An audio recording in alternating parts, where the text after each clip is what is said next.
你们有没有试过在大清早醒来，睁开眼第一件事不是想喝咖啡，也不是刷牙，而是怀疑自己是不是昨晚偷偷被火烤过？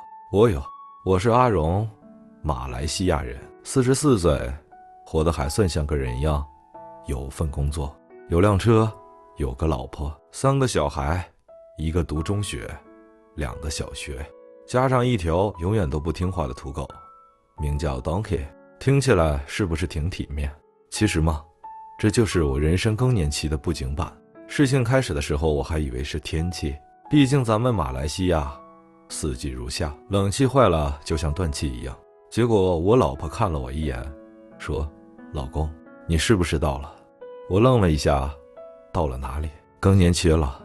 你听听，一个男人44岁，勤劳顾家，竟然被自己老婆说到了。这不是被雷劈，是被岁月点名。更年期那不是阿姨才有的玩意儿，但事实证明，男人的更年期就像 TikTok 的短视频，来得快，没逻辑，而且还挺吵。说真的，我以前从来没听过男性更年期这个词，我以为男人就是从年轻猥琐到老年痴呆，中间跳过一切情绪波动。谁知道原来我们也有中场休息的阶段，而且是那种停电、停水、空调坏、电梯卡住、WiFi 断线一起发生的中场休息。首先是热浪，我不知道你有没有试过，凌晨3点醒来，全身像刚从沙包鸡饭里扒出来，湿哒哒一身汗，打开空调，冷气都吹不进骨头里。老婆在旁边带着棉被呼呼大睡，我却躺在床上像只在烤炉里转的烧鸡。更年期了，他翻了身又重复一次，语气就像在说你牙齿里卡了菜。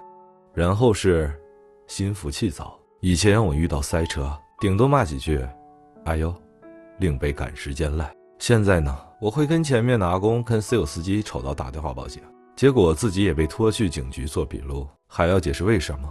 我讲你这么慢不如骑脚车，不算人身攻击。最奇怪的是情绪问题，对，我一个大男人开始对广告里的小狗流泪。某天我看 Petromans 的国庆短片，看到小孩跟爸爸说怕，我会一直陪你加油，我哭得像中了透，但领奖时身份证不见。我开始怀疑自己是不是体内荷尔蒙倒挂，睾丸素一去不复返，变成雌激素做主。我还真去做了个身体检查，医生看看报告，拍拍我肩膀说：“阿荣，你不是老，你是自然规律，那有药吗？”他笑笑说：“你可以考虑打睾丸素针，但会有副作用，比如暴脾气、脱发、长痘痘。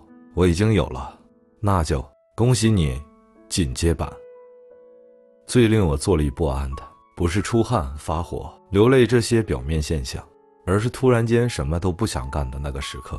以前我可以凌晨2点在车房擦车，擦到发光发亮，老婆都怀疑我外面有女人。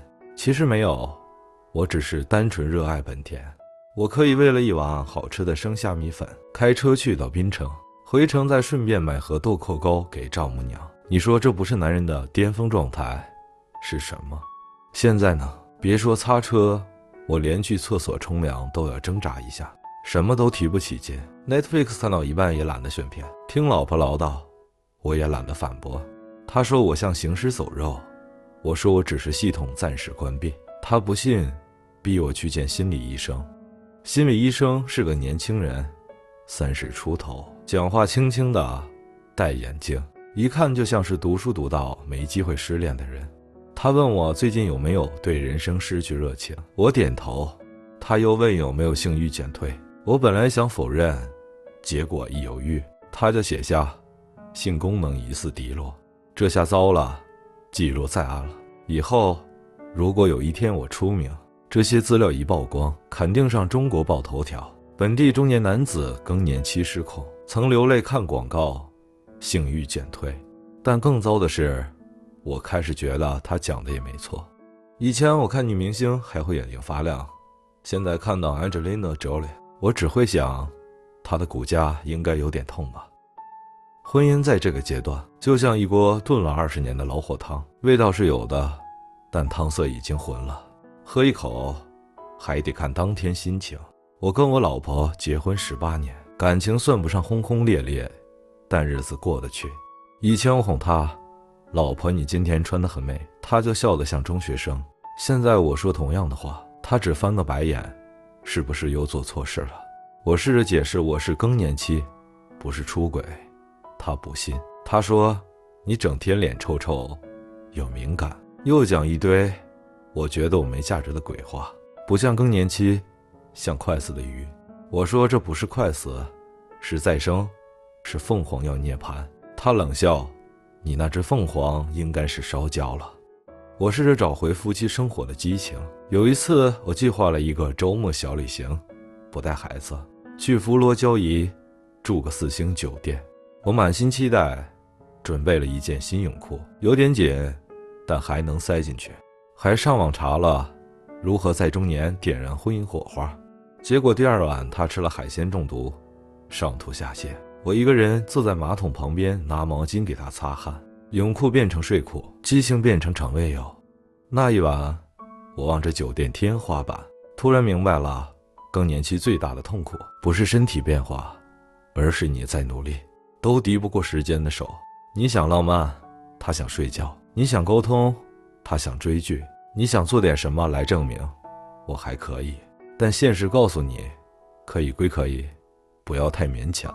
我问他是不是觉得我彪，他想了想，说你不是彪，是你现在太用力了。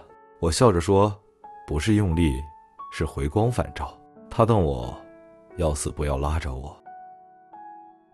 说到工作，我以前是个有斗志、有目标、有 Excel 颜色分类的男人。我在一家本地企业做销售经理，底下带几个年轻人，每天穿着西装，假装很忙，其实大多数时间在厕所里刷手机。但起码那时候我觉得自己是人间有用之人。但更年期以来，我开始怀疑人生。我每天坐在办公室，盯着屏幕发呆，5分钟才开始打字。每次有人敲门，我都吓一跳，不是怕老板，是怕自己忘了今天几点开会。我开始抗拒早会，怕接电话，懒得回复客户的信息。最恐怖的是，我开始不耐烦年轻人。他们讲 TikTok 上的好笑短片，我听不懂。他们笑话上司穿 Crocs 鞋进会议室，我却在想，其实那鞋还蛮舒服的。最绝的是，我说一句以前我们是怎样怎样，他们就开始叫我 uncle。 我44岁，李 uncle， 还有3年缓冲期吧。结果人资发公司内部电子报，标题是致我们敬爱的资深职员，照片居然是我。我真想冲去 IT 部删掉整个mail。有一天我坐在停车场里，开着冷气，听着车上的老歌，忽然想到我是不是应该辞职，去做点我真正想做的事。但问题来了，我真正想做的事是什么？钓鱼、开咖啡馆、写小说、开 Uber。 我甚至怀疑自己其实只想多睡2个小时。中年危机不是你没目标，是你突然有了太多选项，每一个都看起来不实际。我上网找了一堆中年转行成功故事，什么40岁辞职卖椰子，年赚100万；45岁男人从银行跳槽去种辣椒。看完我差点信了，结果冷静一想，我怕晒太阳，不会种东西，讲话还带点口吃，可能出去卖椰子会把顾客吓跑。到最后我还是回去办公室，把冷气调到最低，把马来同事的杯子洗了，然后坐回位子继续做 Excel。 没什么热情，但起码可以混口饭吃。男人的中年，除了老婆和老板，还有一个很关键的角色，朋友。特别是那些一起吹水、喝酒、讲废话的老朋友。我有几个死党，从中学一路混到现在，彼此见证了发量的减少，肚子的增长，还有人生各种闪崩。有个阿顺，去年开始练习瑜伽，还在 Facebook 晒自己的大地事。我说他是不是更年期想不开，他竟然认真点头。你以为我想劈腿啊？是真的腰酸背痛。还有阿明，他比我小2岁，去年突然戒酒吃素，还报名了静坐禅修课程，说什么中年要归于平静。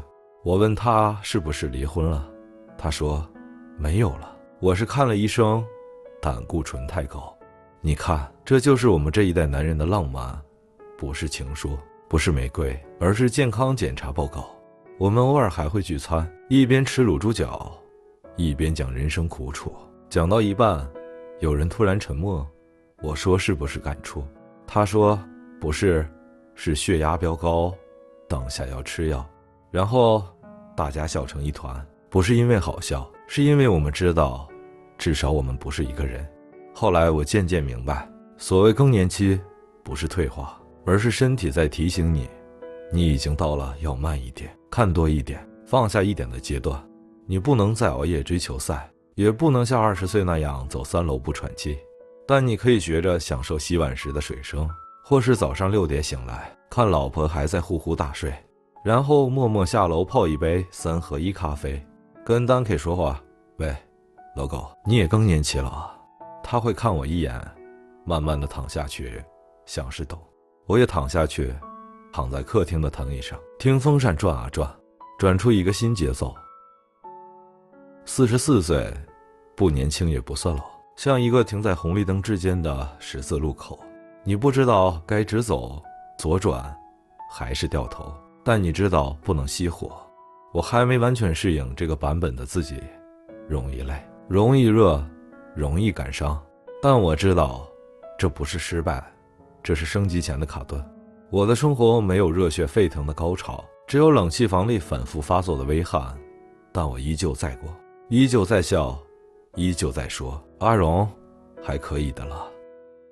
欢迎大家订阅、点赞、留言投稿，第一时间获取最新男人故事。